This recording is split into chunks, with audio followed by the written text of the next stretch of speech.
श्योपुर से आ रही है। दूध डेयरी और मावा के गोदाम पर छापा मारा गया है।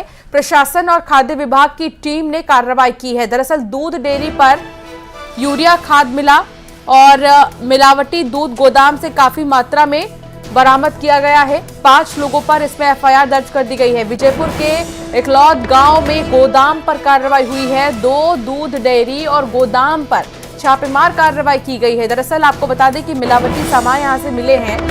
जिस तरीके से मावा और दूध को फर्जी तरीके से बनाया जाता है उसके कुछ सामग्री मिले हैं और ऐसे में बड़ी कार्रवाई छापेमारी की गई है और 5 लोगों पर एफआईआर दर्ज की गई है, क्योंकि ये इंसानों की सेहत से खिलवाड़ किया जा रहा है। आम जनता की सेहत से खिलवाड़ किया जा रहा है। मिलावटी चीजों को बेच रहे हैं लोग, मिलावटी चीजें बना रहे हैं, जिसके बाद ये छापेमारी की गई है। और यहाँ पर जो फूड विभाग है, खाद्य विभाग है, वो दरअसल काफी ज्यादा सतर्क हो चुका है। प्रशासन और खाद्य विभाग ने मिलकर ये कार्रवाई की है और इसमें दूध डेयरी पर यूरिया खाद भी मिला है, मिलावटी दूध मिला है, कुछ सामग्री मिले हैं। मिलावटी करने के 5 लोगों पर एफआईआर दर्ज कर दी गई है। मौके पर कोई भी नहीं मिला, लेकिन देखिए आपको दिखा भी रहे हम तस्वीर खाद्य विभाग की तरफ से जो ये कार्रवाई की गई है वहां पर क्या कुछ सामान मिले हैं। यहाँ पर दूध में मिलावट के साथ साथ मावा जिस तरीके से बनाया जाता है और उसमें भी मिलावट की बात सामने आ रही है, जिसको लेकर ये बड़ा एक्शन प्रशासन और खाद्य विभाग का हम कह सकते हैं श्योपुर में। हालांकि ये कोई पहली बार नहीं जब मध्य प्रदेश से इस तरह के मामले सामने आए हो, बल्कि त्योहारी सीजन में मिलावटखोर बहुत ज्यादा एक्टिव हो जाते हैं। उसके बाद भी ये सिलसिला लेकिन जारी है। तमाम फेस्टिवल्स हो चुके हैं, बीत चुके हैं, बावजूद इसके मिलावटखोरबाज नहीं आ रहे हैं। खाद्य विभाग ने त्योहारी सीजन में भी जोर शोर से कार्रवाई की थी, छापेमारी की, जिसमें कि भारी मात्रा में मिलावटी सामग्री जब्त किए गए, लेकिन अब भी मिलावटखोरों को समझ नहीं आ रहा। और एक बार फिर से श्योपुर में प्रशासन और खाद्य विभाग ने कार्रवाई करते हुए भारी मात्रा में फर्जी मावा भी जब्त किए हैं और मिलावटी दूध भी देखा गया। यहाँ पर 5 लोगों पर एफआईआर दर्ज कर दी गई है इस मामले में।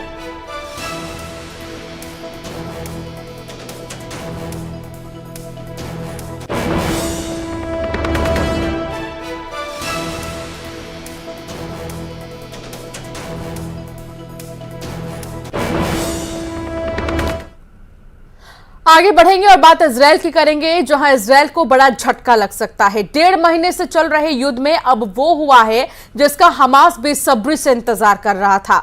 इजराइल और हमास 4 दिन के सीजफायर पर राजी हो चुके हैं। अब ऐसे हालात में दावा किया जा रहा है कि इजराइल को हमास के साथ सीजफायर करना बहुत भारी पड़ने जा रहा है। देखिए रिपोर्ट।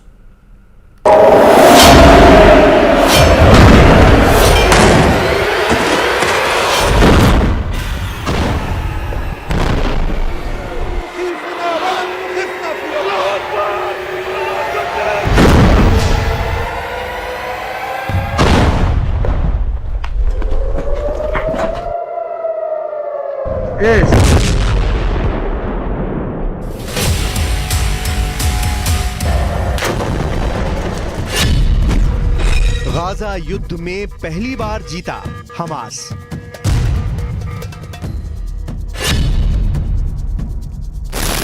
फिलिस्तीन और मिडिल ईस्ट की मीडिया दावा करने लगी है कि 1.5 महीने के भीषण गाजा युद्ध में पहली बार हमास ने इजराइल को हरा दिया है। दावा किया जा रहा है कि हमास के भारी दबाव और भीषण हमलों की वजह से इजराइल सीज फायर करने को मजबूर हो गया है।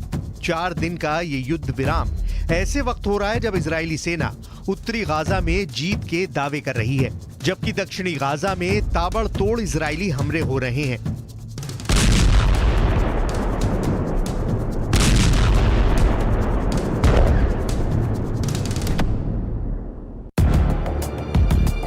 दक्षिणी गाजा का खान यूनिस शहर इजरायली हमलों से बुरी तरह से तबाह हुआ है। ऐसे वक्त में इजराइल हमास के साथ सीज फायर को क्यों तैयार हुआ, इस पर पूरी दुनिया में खलबली मची हुई है। दावा तो यहाँ तक किया जा रहा है कि हमास चीफ इस्माइल हानिया और हमास के टॉप कमांडर और नेता याहिया सिनवार ने अपनी शर्तों पर इजराइल को सीज फायर करने के लिए झुका दिया है। प्रधानमंत्री नेतन्याहू और उनकी युद्ध सरकार में शामिल कई मंत्री इस फैसले से बेहद नाराज हैं।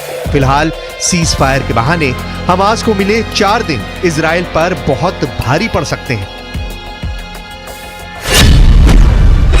4 दिन में इजराइल की हार।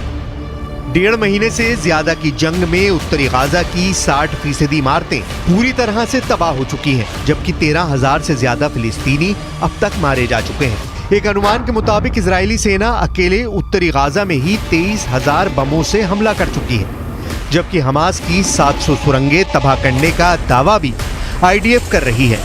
लगभग 18,000 ठिकाने हमास के तबाह करने का दावा इजराइल का रक्षा मंत्रालय कर चुका है।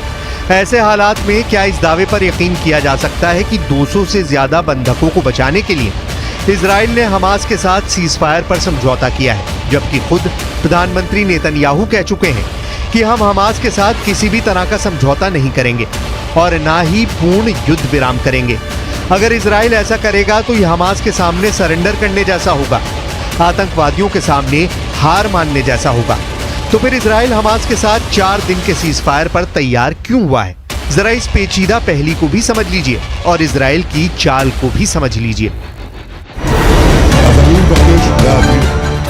इजराइल के प्रधानमंत्री बेंयामिन नेतन्याहू ने ऐलान कर दिया है कि भले ही दुनिया भर की मीडिया सीज फायर पर बढ़-चढ़ कर दावे करे, लेकिन ये बिल्कुल साफ है कि युद्ध नहीं रुकेगा, हमले नहीं रुकेंगे। सीज फायर का मतलब युद्ध रोकना नहीं है, बल्कि बंधकों की रिहाई के लिए एक रास्ता निकालना भर है।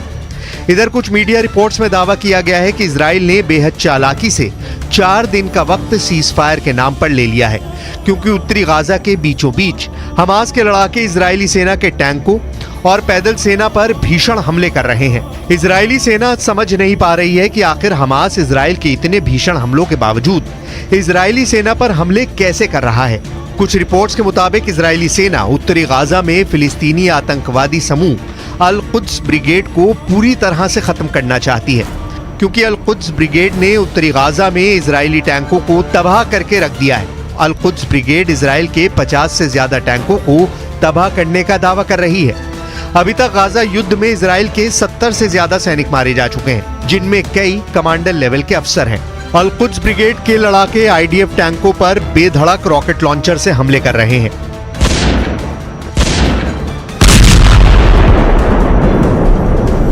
בחוץ דיבורי הבל, כאילו אחרי ההפוגה להשבת חטופינו, אנחנו נפסיק את המלחמה. אז אני מבקש להבהיר, אנחנו במלחמה, ונמשיך במלחמה. נמשיך במלחמה עד שנשיג את כל היעדים שלנו. गाजा युद्ध में पहली बार जीता हमास। कुछ पश्चिमी मीडिया की रिपोर्ट्स के दावों के मुताबिक इजरायली सेना IDF की इंटेलिजेंस यूनिट 504 इस वक्त उत्तरी गाजा और दक्षिणी गाजा में बेहद खास गुप्त मिशन पर लगी हुई है। दावों के मुताबिक IDF की इंटेलिजेंस यूनिट 504 ने ही हमास के हथियारों की खेप और सुरंगों का पता लगाया है। दावा तो यहां तक किया गया है कि दुश्मनों से बचाने में मोसाद और शिन बेट के अलावा 504 यूनिट का भी बड़ा योगदान सामने आया है। इजराइल की सीक्रेट फोर्स 504 एक्टिव इस वक्त बेहद एक्टिव है। 1.5 महीने से ज्यादा की जंग में हमास के कम से कम 300 लड़ाकों को IDF की इंटेलिजेंस यूनिट 504 ने पकड़ा है और उनसे पूछताछ में कई राज खोज निकाले हैं। इंटेलिजेंस यूनिट 504 ने हमास लड़ाकों से गाजा में उनके ठिकाने, अस्पतालों में कमांड सेंटर से लेकर हमास की अगली रणनीति तक का पता लगा लिया है, जिसके बाद से इजराइल ने हमास के साथ सीज फायर का फैसला लिया है, ताकि हमास के लड़ाकों से मिली बेहद खास जानकारी के आधार पर इजराइल नए सिरे से उत्तरी और दक्षिणी गाजा में प्रचंड हमले कर सके।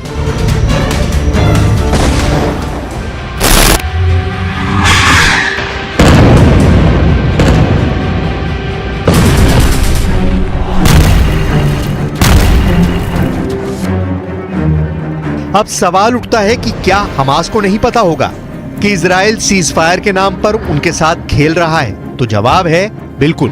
हमास के टॉप नेता और कमांडर सभी को पता है कि इजराइल सीज फायर की आड़ में गाजा में बहुत कुछ खेला कर सकता है, लेकिन हमास भी चाहता है कि अगर 4 दिन तक इजराइल के हमले हमास के ऊपर नहीं होंगे तो वो इस वक्त में इजरायली सेना पर नए सिरे से हमले करने के लिए अच्छी तैयारी कर सकता है। कतर में बैठे हमास चीफ इस्माइल हानिया और खुफिया ठिकाने पर छिपे हमास के टॉप नेता याहिया सिनवार सीज फायर के जरिए इजराइल के साथ जंग का सबसे बड़ा जुआ खेल रहे हैं। देखिए 4 दिन के सीज फायर में क्या तय हुआ है और सीज फायर के पीछे कौन कौन से देश शामिल हैं। हमास और इजराइल के बीच सीज फायर डील को मंजूरी मिल चुकी है। इजरायली कैबिनेट ने हमास के साथ डील को मंजूरी दे दी है। 4 दिन के लिए बंद हुए इजराइल हमास की जंग में 30 बच्चों समेत 50 बंधकों की होगी रिहाई, जबकि 300 तक फिलिस्तीनी कैदी भी इजराइल छोड़ेगा। इजराइल अपने बंधकों को छुड़ाने के लिए कई तरह की शर्तों पर सहमत हो गया है। हमास के नेता याह्या सिनवार की ओर से रखी गई शर्त को भी इजराइल मानने को तैयार हो गया है। इस शर्त के मुताबिक युद्ध विराम के हर दिन 6 घंटे के लिए गाजा हवाई क्षेत्र में इजरायली ड्रोन नहीं उड़ेंगे। इसका कारण है कि इजराइल बंधकों की लोकेशन ना जान सके। हमास हर दिन 10 इजरायली बंधकों को छोड़ेगा।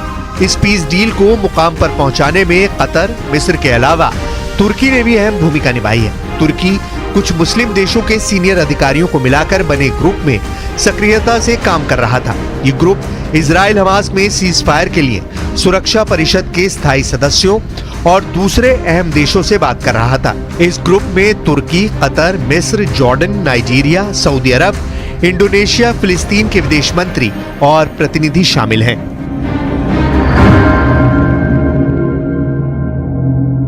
Hamas have a dubious record with regard to holding fire in the past. They've utilized these types of pauses in the past to conduct more killing and abduction. So we need to be very strong in our defensive position. Cease fire नहीं, ये surrender है।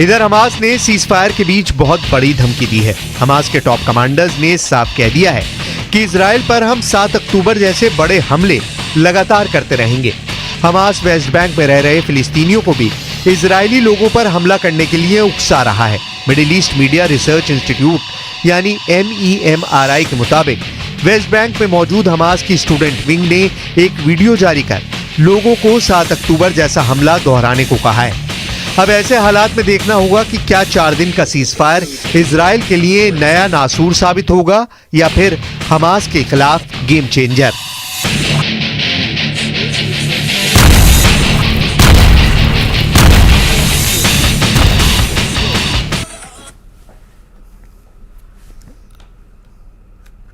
खबरों में आगे बढ़ेंगे। Sehore police के हाथ बड़ी सफलता लगी है, जहां जिले में पिछले कई महीनों से चेन स्नैचिंग की घटना को अंजाम देने वाली आरोपी को पुलिस ने गिरफ्तार कर लिया है।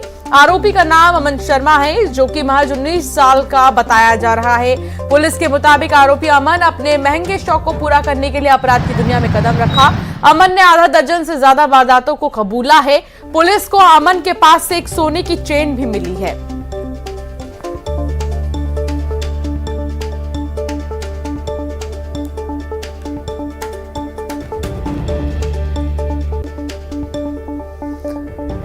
सीहोर पुलिस को ये बड़ी सफलता, लुटेरे को पुलिस ने गिरफ्तार कर लिया है जो चोरी करता था और इसकी उम्र महज 19 साल है।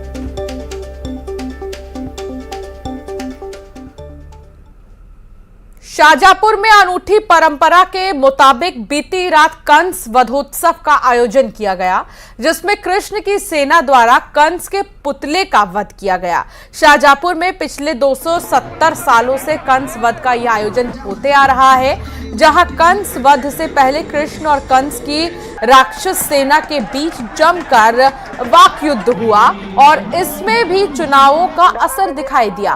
बता दें कि राक्षस और कंस का पात्र निभाने वाले कई कलाकार पीढ़ी दर पीढ़ी इस आयोजन में शामिल होते आ रहे हैं और इस आयोजन की तैयारी दीपावली के बाद से ही शुरू कर दी जाती है। गौरतलब है कि आयोजन को देखते हुए हजारों की संख्या में लोग इकट्ठा होते हैं।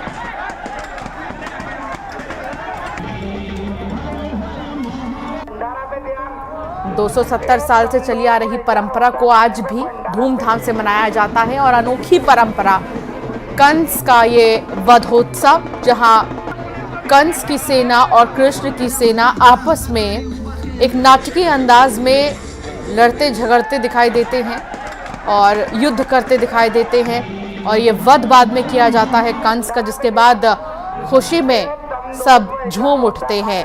तो ये कंस का वधोत्सव जो कि काफी अनोखी परंपरा तो है, लेकिन 270 सालों से चली आ रही है, पीढ़ी दर पीढ़ी इसका लोग आयोजन कर रहे हैं।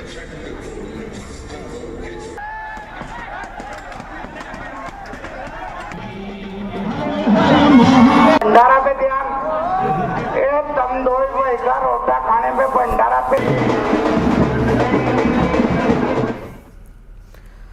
और फिलहाल बुलेटिन में इतना ही। खबरें आगे भी जारी रहेंगी, आप देखते रहिए न्यूज़ 18।